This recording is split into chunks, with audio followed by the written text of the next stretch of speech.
Welcome to Pretty Lies and Alibis. Let's seek the truth and travel the long road to justice together.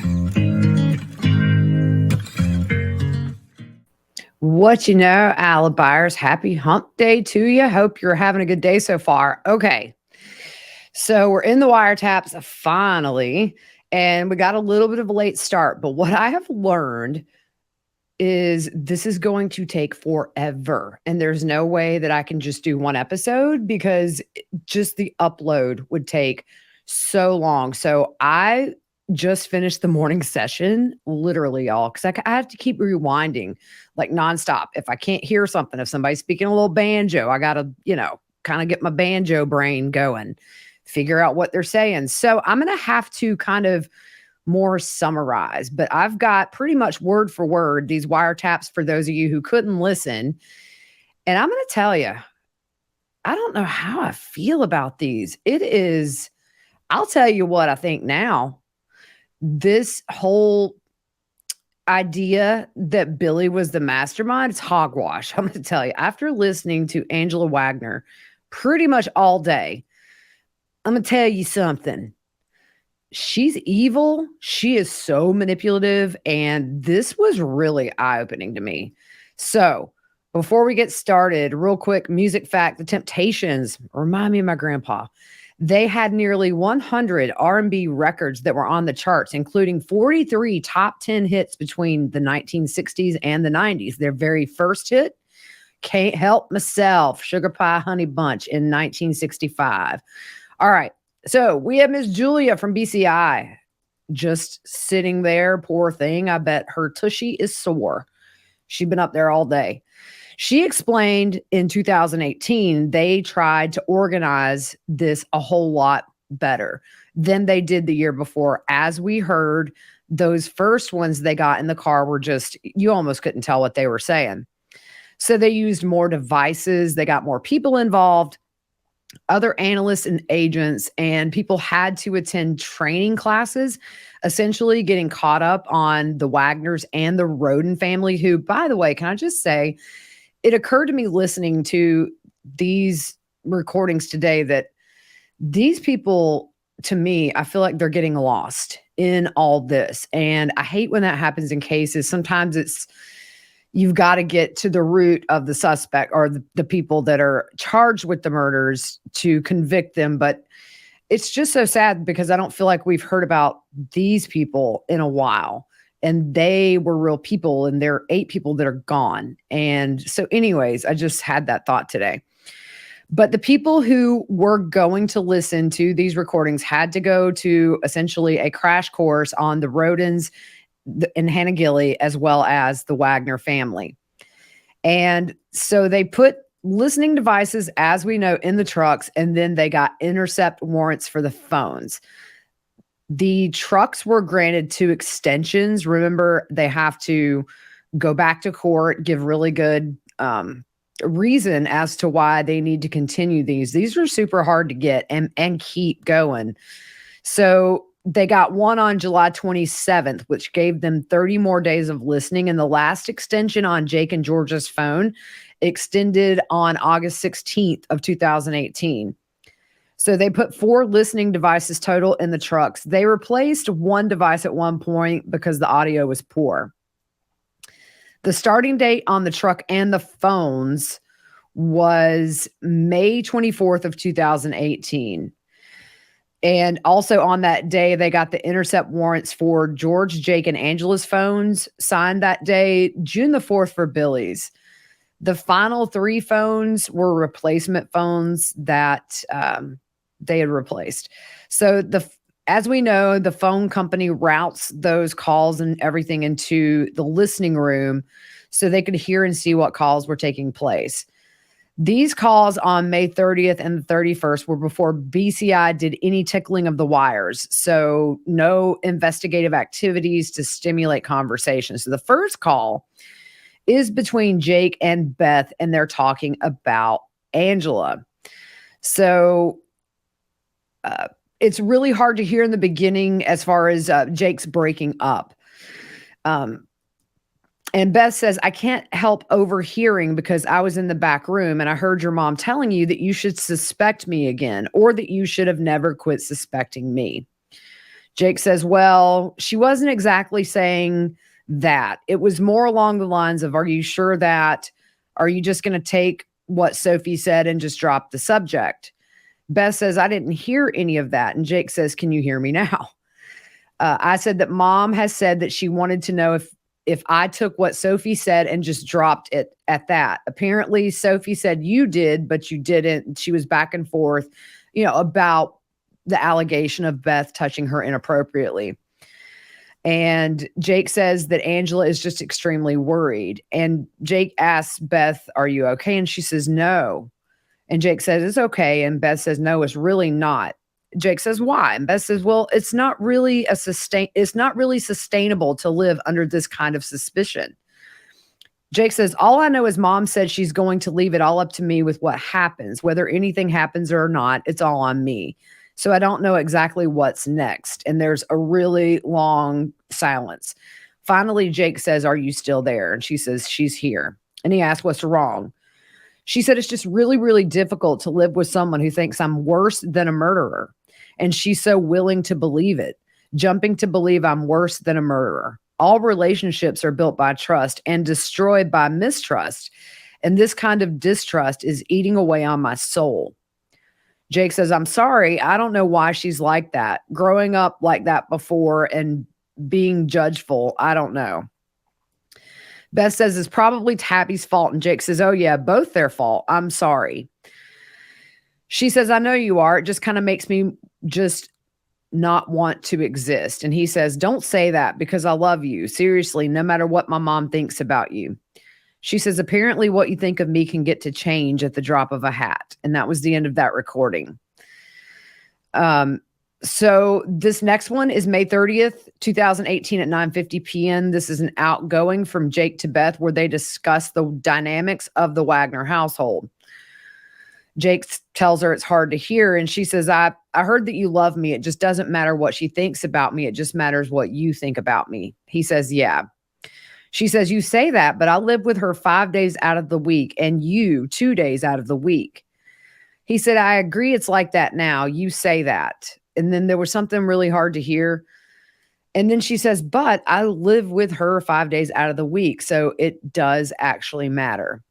He says, oh, well, it's not actually what she thinks. She's not letting her guard down. She has to take a chance where she could be right or she could be wrong. It's not her. It's of the topic. She said, you don't know that I pretty much stay away from the kids the whole time you're gone. And if they come in when I'm here, she freaks out. And basically, if I have anything to do with them, it freaks her out. And so that freaks me out. And because everything is on the line. He says, what do you mean? She said, so I told you she keeps trying to close me in the back room. If I was to not be paying attention 100% of the time, and if she was to succeed and close and lock the door for more than 1 minute, she's talking about Sophia here, I think. Your mom would say that's a possible time I could have been abusing Sophie. So I'm constantly on edge and constantly watching and constantly having to make sure I don't touch the kids or they don't follow me into the room or follow me into the house when your mom's not in there or anything like that. And she's constantly watching the same way, having to make sure they're not following me and make sure we're not alone together. And it's extremely stressful for everybody concerned. And of course, the kids don't understand why they can't play with me. And they keep, hey, play like this, play like that. And I can't do it. It's really, really, like I said, if there was ever a time when I wound up being alone in the house and alone in the room with either of them, that would be seen as a potential time when I could have been abusing them. He says, I don't know how to fix that. I'll try to find a way. She says, well, there's an easy way to fix it, but it's the way you don't like. And he says, what? And she says, distance. He said, yeah, it's true. But again, it's like literally putting our relationship in a mailbox and shipping it around the world to come back. She says, that's exactly how it is anyways. He says, what is it? And Beth says, I said, that's practically how it is anyway. And he says, how you figure? She said, it's pretty much on hold as it is. And he says, how? And she says, because Sophie doesn't like me being here. He said, yeah, but after a year, honey, that'll change. She'll get used to you. You're still new to her. She said, she's not going to accept me unless your mom does. You see that, right? If your mom's on edge around me, she's going to be on edge around me. Beth really has a good grip on things. And surprisingly, in the later conversations between Jake and Angela, it's Jake, the one who makes sense. And Angela's just out of her gourd, y'all. I'm serious. She's on another planet.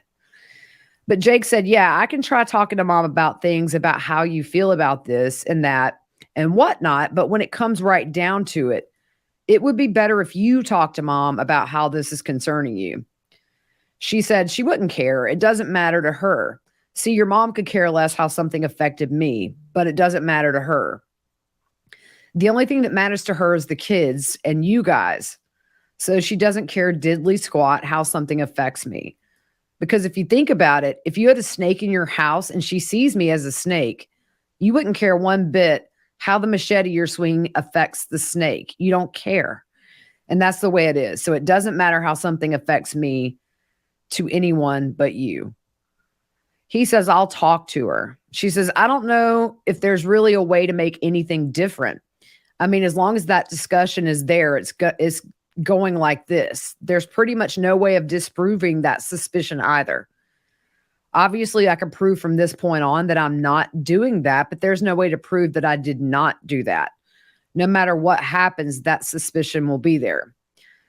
He says, I don't know. I'll just talk to her about it. I'll figure something out. Other than that, did you tell my mom the whole first week we were together in that house that I wanted to do some things with Sophia in there? She says, I didn't say the whole first week. I said the first week you did. She brought it up.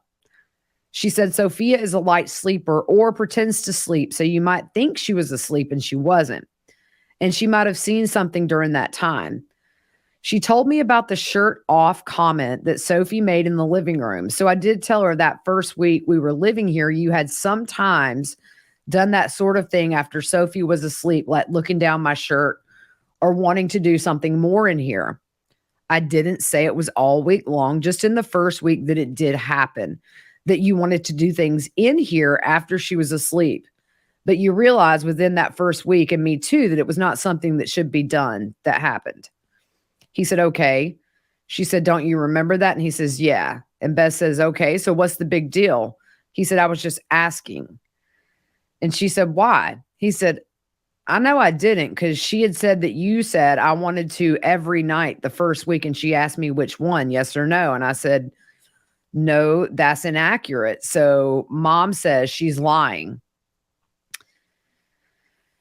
So Beth says, no, I said within the first week, I didn't say every single night. At least that's not what I intended to communicate. The only thing I intended to communicate was within the first week, there was some event like that. He says, okie dokie, no big deal. Then she says, I feel like I'm living in Nazi Germany. And then I think this is what he said. Oh, no idea where that's at. I'm not sure that I got that right, but I think maybe I listened like 50 times, y'all. I think that's what he said. Okay, so going into this next one is between Jake and Angela, and they refer to a date of June 7th, 2018. It's not super made clear in the recording until much later, so I'm going to go ahead and give you a heads up. This is the 1 year mark that they could get Tabby for abandoning Vine.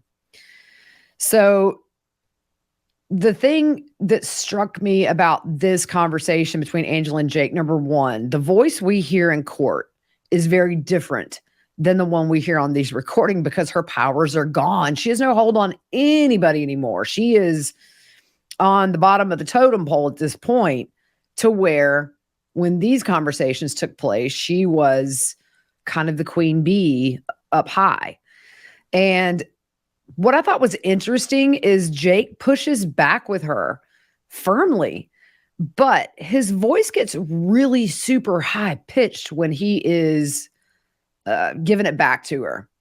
And I want to Google high pitched voice when arguing, because there's got to be something psychological there. I don't know.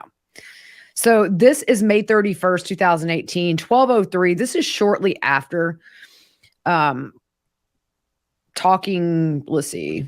He talked to Beth. My bad. Okay, so this is the next day after he had this conversation with Beth. And so this is at 12:03 p.m. an outgoing from Jake to Angela, and they talk about Beth. Angela says, anyway, Beth's at the library again. And he says, yeah, I know. She says, what is she doing at the library every day for 3 or 4 hours? And he says, using the internet. She said, to put in job applications. And he said, yeah. She said, what's she doing in the room for 3 to 4 hours all day long when she's telling me she's putting in job applications, that they may be jobs in Jackson and Oak Hill? He said, yeah. I said, Oak Hill, Minford. Excuse me. Angela said she can't do Minford, Jacob. Now, she cannot work in Minford. He said, okay, I have a question. What's the big deal about working there or even in Portsmouth? Angela said, because half this family is always over there.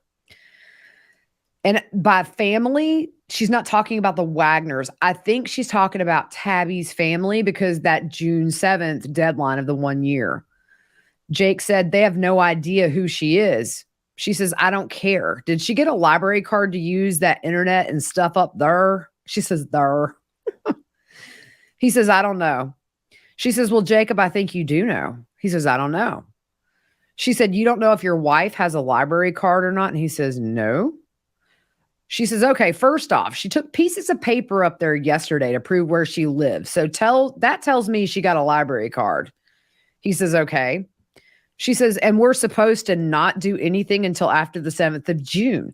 Do you remember that? They know who she is. You know that, right? He says, you didn't want to do absolutely anything else until, and he speaks banjo, y'all. She said, I thought we were waiting. I thought we were holding off and stuff until then. He said, not in South Webster. She says, you know what, Jake? And he says, what county is that in? Minford, Jackson, Oak Hill. She said, and Angela starts naming who works in what town and tells Jake to go ahead.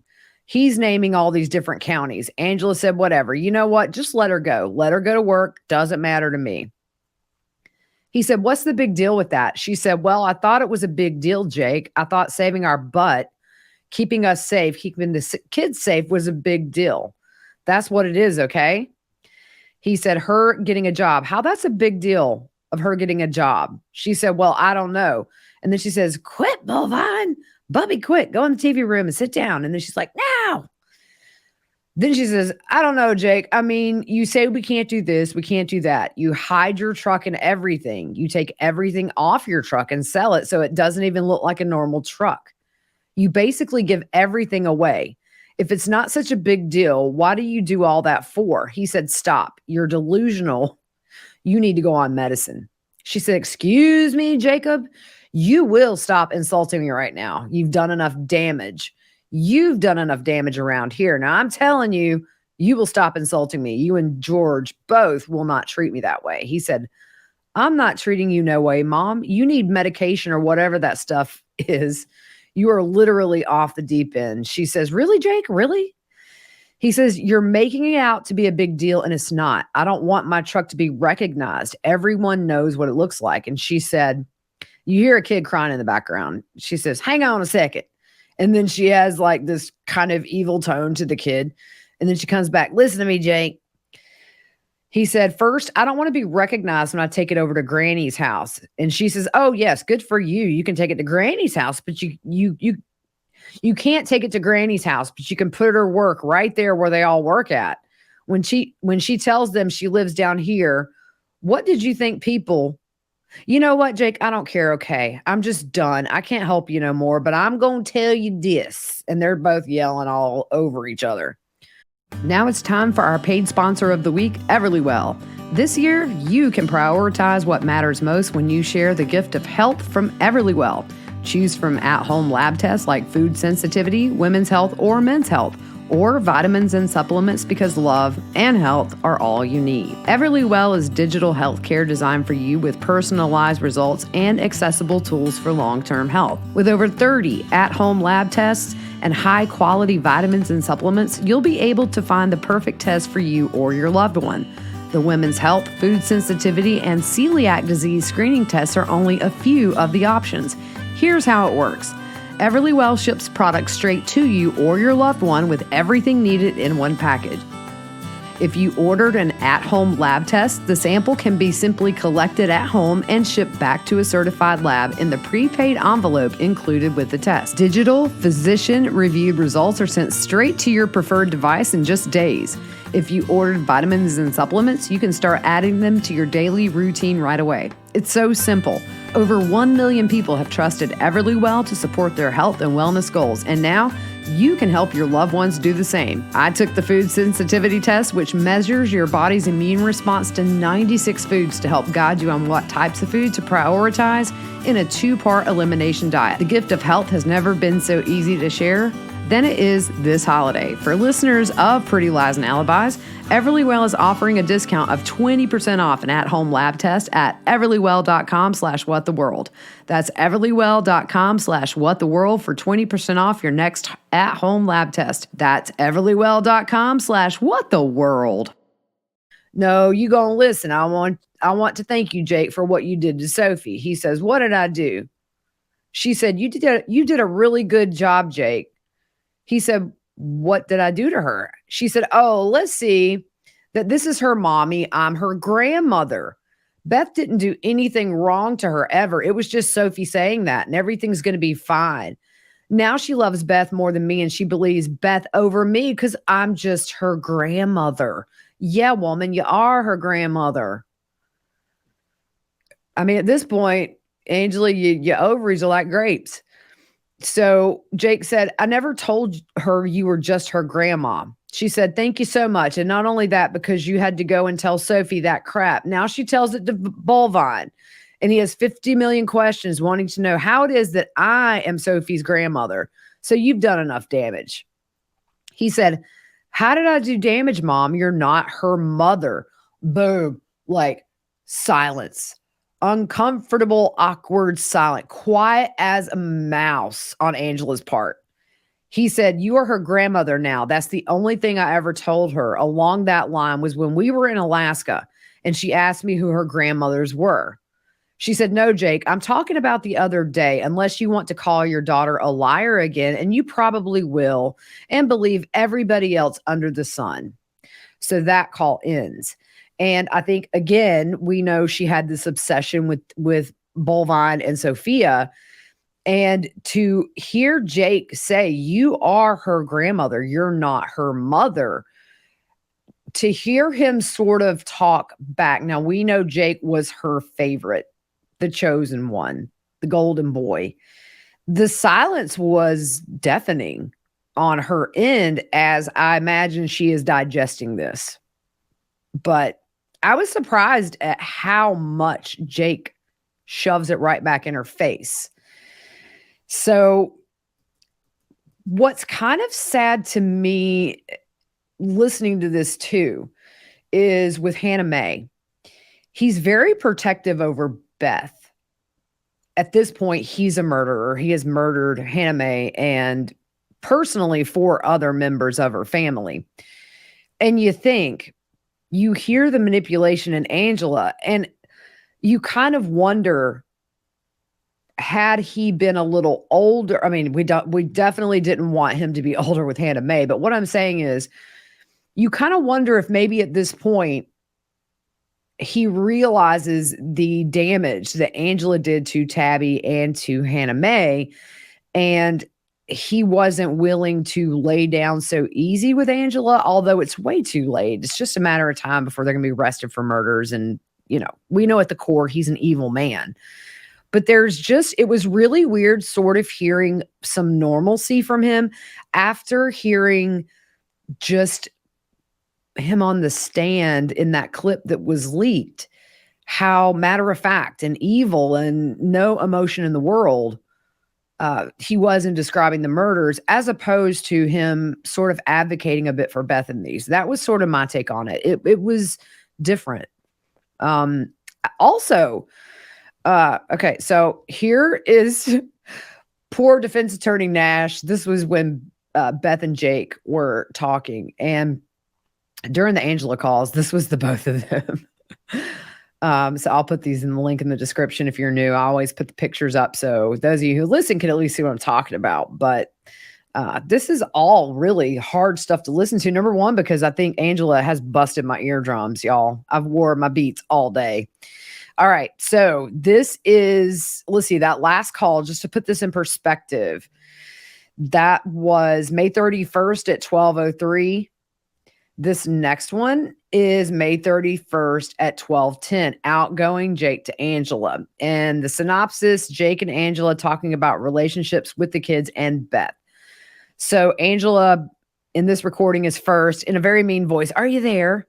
He says, yes, I'm here. I told her one time in Alaska that you were a grandmother. Nana was a grandmother. Grandma Geneva was a grandmother. She never said nothing about it. He names a couple of more. I just couldn't understand him. She said, she said you told her this just the other day, whenever you had her make Beth go to town with you guys. That's okay, though, because you know what? It's caused so many thingamajigs going off. I don't know how I'm going to fix this problem. He said, you told me I should tell Sophia, and then Angela interrupts and says, no, I said, Jacob, if you choose not to put Sophie first and not to believe Sophie, then you have to have that other part of life that you have to tell her. That would be your only option. In other words, she's saying if you insist that Beth is going to stay in your life and you're going to let her call her mom or whatever, then that would be your only option. He said, you're telling me that either I don't trust Sophie or I kick my wife to the curb. That's what you're saying you said? She said, no, Jake, I don't care what you do with your life. I don't. But from here on, when it messes with my life or it messes with Bullvine's, he says, Mom, I'm not messing with yours or Bullvine's or whatever. Please don't cause problems. And she said, oh, I'm not trying to. And she said, oh, and the other thing is the next time that your wife is going to cause problems, wherever I try to get Sophia and Bullvine to calm down for a little bit, and you call me all like, are you putting the kids to bed to let me tell you something? When I'm ready to tell you that Sophie's ready to talk to you on the phone and I'm really putting them to bed, I'll call you because I've never done anything like that. So you can tell Sophie unless she just fell asleep and I didn't know it. And he says, what are you talking about? And that's literally all. It was just, not the best formulated paragraph. She said, how'd you know I was putting them to bed last night, Jake? He said, Beth told me because I told her to. And then she's talking over him and then he yells, I told her to. He said, I said to Suds, call me before you go to bed. She says, okay, and hangs up. So I call Beth to make sure Sophie calls me before she goes to bed. Angela said, that's right. Beth was hiding in her little bedroom closet corner, wherever she hides in there all day long. So let me tell you something. I don't like snoopers. I don't like people who do stuff behind my back. He's yelling at this port. That's not snooping, Mom. That's because I asked her to call me if Sophie starts to go to bed. She said, don't you think she should have come to me and said, hey, are you putting them to bed? I reckon she shouldn't. So I'm going to tell you what's wrong. Jacob, I'm sick and tired of you making an excuse for every single thing that person does when you are so blind that you cannot see the light. He said, Mom, she was doing exactly what I told her to. And she said, of course she is, Jake.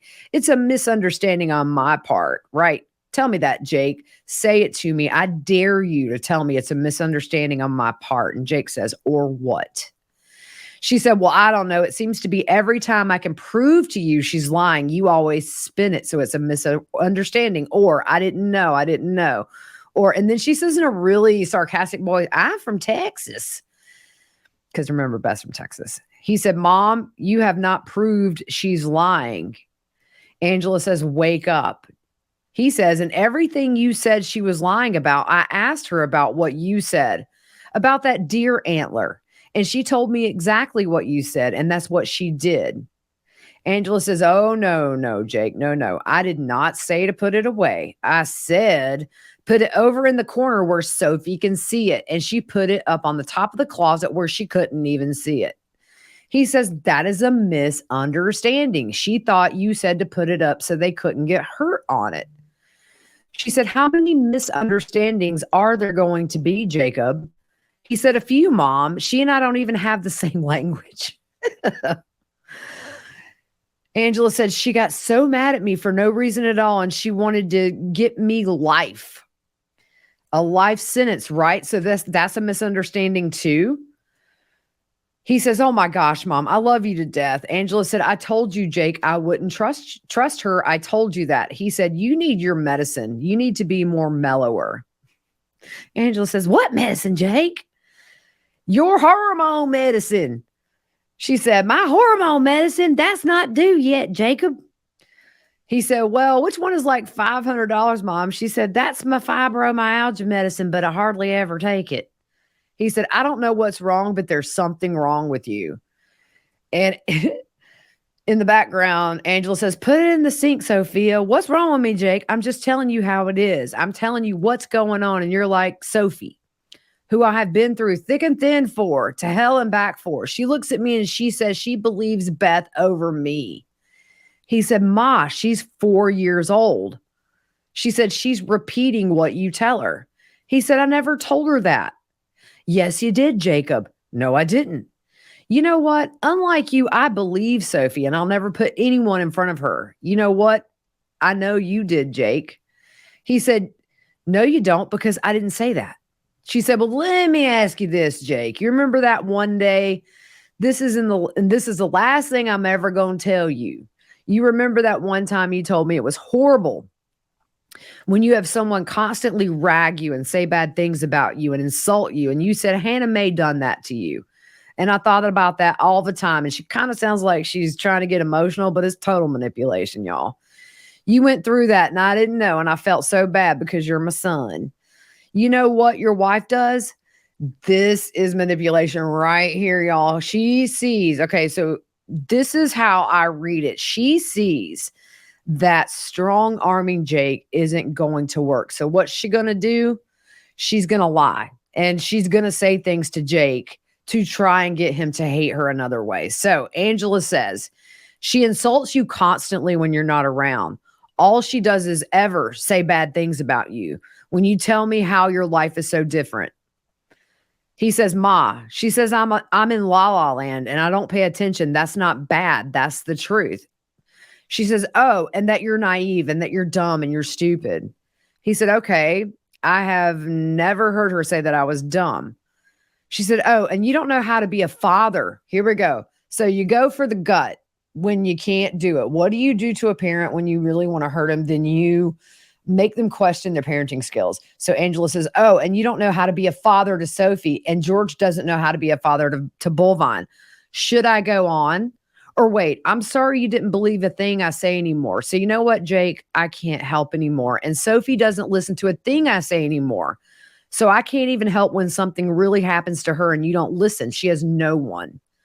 He says, Ma, I love you. I really do, but you're having a mental crisis. You're having a nervous breakdown because with Beth here, I'm going to move out. And Angela says, excuse me. Let me tell you something. If you want to move out, that's fine. And take Sophie. I can't stop you, but I'm going to tell you something. You take her and move in with Beth, and I'll never get an ounce of rest because I know Sophie will be in danger. He said, she's not in danger. You can't say, I know she's in danger, Mom. You're paranoid.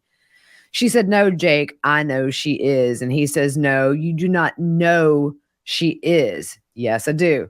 He says, knowing something is stone cold proof, Mom. She said, when you convince a 4-year-old that it was their fault that you sat on them and are stroking their hair with a hairbrush, you are an evil person. He said, you know what? I'll talk to Sophie when I get home again, but I know I did not tell her that. She says, well, you know what, Jacob? I'm never saying another word. Whatever she feels, whatever she believes, I'm never saying another word because she'll just get more upset. And I'm not doing that to her. Buddy, don't do it on my account. But if you love her, you need to think about things and stop thinking about yourself. Again, it's that manipulation. If you love your daughter, you'll just get rid of Beth because I don't like her. You have to think, though, at this point, they all know BCI's on to him. I think really at this point, Angela knew it was a matter of time before they're arrested. I think George knew it was a matter of time. I think Jake's starting to come to that conclusion, although then again, they're so narcissistic, they probably think, it's been 2 years. We haven't been arrested. They just probably keep thinking they'll get more and more time. But in the back of Angela's mind, I think Beth was nothing more than a risk for a million different reasons. And probably even more than blowing their cover, the risk of her murdering son, finally ditching her and having in her mind, a normal life, which is with his wife and child, but she's not thinking about the fact they're not normal and they never will be because they killed 8 humans. But the manipulation is very subtle, but it's so blatant. It's really, really obvious. And it really blew my mind. She's crazy. So, Jake says, I'm not thinking about myself. And she says, stop thinking everything is okay just because someone tells you something it's not okay. People aren't trustworthy. You should know that. He said, oh, that's nice, Mom. If it's not one of the 4 of us, it's not trustworthy. She said, not when they're doing inconceivable things like that up front, all immediately. No. He said, Mom, I love you. She thought that was a way to get her to stop doing that. And you know what? It was wrong and she ain't going to do it again. So I don't know. It seems to like maybe Beth might have kind of pinned Sophie down to brush her hair. And, that's where that came from. She said, nope, she ain't going to do it again. Let me tell you something, Jacob. I'm going to tell you something about people. When you put Sophie with her and I'm not around and there's nobody around to see, she's already gotten away with getting Sophie to believe the first time was her fault. The way Beth was raised with all the mental issues she has with her family, it'll happen again and again, and you'll never know until it's too late. And Sophie won't tell you because she'll be convinced it's her fault. And she'll be scared to death. Daddy will be upset with her and she'll run something she'll run with something because she wanted to make Daddy happy. He yells, stop it right now. If Sophie can hear you, that's where she's getting that crap from you. Angela says, Sophie can't hear me and she's not getting it from me. It's all on you. He said, you're overreacting. She's 4. She tells me she hates me and she loves Uncle George more than she loves me. If she tells you she loves Beth more than you right now, it's not a big deal. You're having a breakdown over it. It's not a big deal. She said, okay, Jacob, that's fine. That's fine. Whatever. I got to go. And like her mood is, she didn't bend Jake. So her mood shifts really quickly and it's very audible. You can hear it. He says, you know what you need? You need to go back to church. That's what you need. She needs Jesus. By the way, it's going to take me until Jesus comes back to finish transcribing this stuff. She says, Jacob, I have faith. She said, Kay, you and George, you need to get your lives together and you need to realize what's important because you're straying off the path. He said, straying off the path of what you think? Is that it? I mean, really, he nailed it. Look, he's evil. He's a murderer, but he called her. She said, that's got nothing to do with me, Jacob. He says, well, okay, Mom, I love you. I'm doing what I think is right. She said, hey, Jacob, let me ask you something. Do you think it's right to put Bullvine in the middle of something or to ruin his life? Let me tell you something, Jake. I don't trust her around Bullvine. Why do you think I don't want him in that bedroom back there? I will never leave him alone with her ever. He said, well, Mom, I love you. Okay. I don't know what to say to that one. And again, it didn't work. And she says, I got to go. And then it's, well, let me pull Bullvine into this and let me get his gears turning that maybe she's a threat to Bullvine and that might snap him back into thinking like me. She said, let me tell you something, Jacob. Don't you think it's odd that she said when she was telling me about what they did to her up until a while back, she didn't even realize it was wrong what her and her brothers were doing. And then she says, Jacob? And he says, what? She said, did you hear what I said? He said, first off, Mom, it was until she was 13. That's what she said. And then she was 21 when she realized her family didn't love her. She said, bring her down to the sheriff's office. It doesn't matter who knows where we are. Let her file charges. I told her to do it. She said she didn't have money for an attorney. She said she didn't have money. And if you are sexually assaulted by family, you don't need money. So what's the excuse? He said, I told her that too. She says, well, then why won't she do it? And he said, she wants to get on with her life. She'll have to testify in court and bring all that back up. And she says, hey, if she wants to get on with her life, she needs to do it.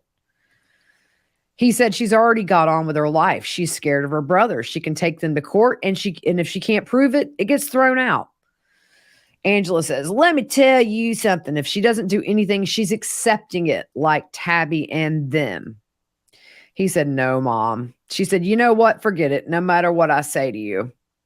He said, Tabby embraced it and went with it, continued her life the same way, never got off that boat. She got brainwashed. There's a difference of not doing something because you think it's right and not because you want to move on. If Beth does and they get off, she's afraid of what might happen. There's a big difference with that. She said, I don't know what to tell you. I don't want to deal with it. Just let it go. He said, if he doesn't get convicted, not only is Beth in danger, me and Sophie are in danger because she lives with us. His voice is very high pitched at this point. I mean, like soprano high. So she says, what do you care? You put all of us in danger, Jake, all of us. He said, how did I put you in danger? She said, all you've done is put this on us. Now we got to deal with it. He says, you got to deal with nothing. She said, oh, I know how to deal with that thing. Okay, that's all right. Just let it go. Forget it. I'll take care of myself. Forget it. I'll never ask you for nothing else. He said, you can't understand it's possible someone might think differently than you. She said, you're the one who told me you make 90% of our plans. And about Sophie and Vine, I followed your decisions. Don't look at me like I'm the bad guy. I've let you guys have the run of it for quite some time. He says something about Alaska. I think he said, I was really feeling Alaska. Angela said, you should have made some money in Alaska. And Jake said, I was making money. She says, what are you going to do? And you'll never see Sophie, Jake. Sophie was miserable there. And so was Bovine. You know what? Bovine. You know what? You don't care what I think or anything. Why don't you go back? He said, I don't have the money or the resources to go back. And she says, they'll let you have your jog back. And he said, yeah, they would. Jake speaks a little banjo, just bum, bada, bum. And Angela says, wait, you're going to take her away? You're going to take her away and stick her in a house. And Jake says, yeah, I'm going to take her to a couple of 100 yards away. Wow. She said, who's going to teach her when I'm not there? Please, God, don't tell me you're going to have Miss Philosopher who doesn't know crap teach her. He says, you insult her every day and you just can't quit. And she says, just forget it, Jake. Angela says, she's going to go. Forget it, Jake. I got to go. He said, just because she goes to the library to get a job so her phone doesn't crash, you think it's the end of the world. None of the people in Ohio knows what she looks like. She says, I got to go. I don't care anymore. I don't want to hear everyone has to hide. Jake, we need to hide from Tabby until June 7th. Then Angela says, I got to go. And Jake says, whatever. Bye. So I still have a long ways to go, but this is already 41 minutes and this is only 3 conversations. So I kind of feel like in doing the way I'm doing this, it comes across a little better, but I think I'm going to have to condense a little bit. Otherwise, I'll be up till 3 a.m. doing this. And I don't even know where we left off today, y'all. So I've just been rewinding, fast forwarding, rewinding, playing, rewinding, pausing. So it's, we'll get there. Lord have mercy. I just hit my button wrong. So we'll get there. I'm going to put out another episode tonight. That one might be a little bit longer, maybe over an hour. Not sure. You can listen to it when you're able to, but I really do want to finish up these wiretaps today. Expect the defense to take over if they haven't already. I don't even know what went on the last part of the day. So we'll see you later tonight. All right. Have a good one.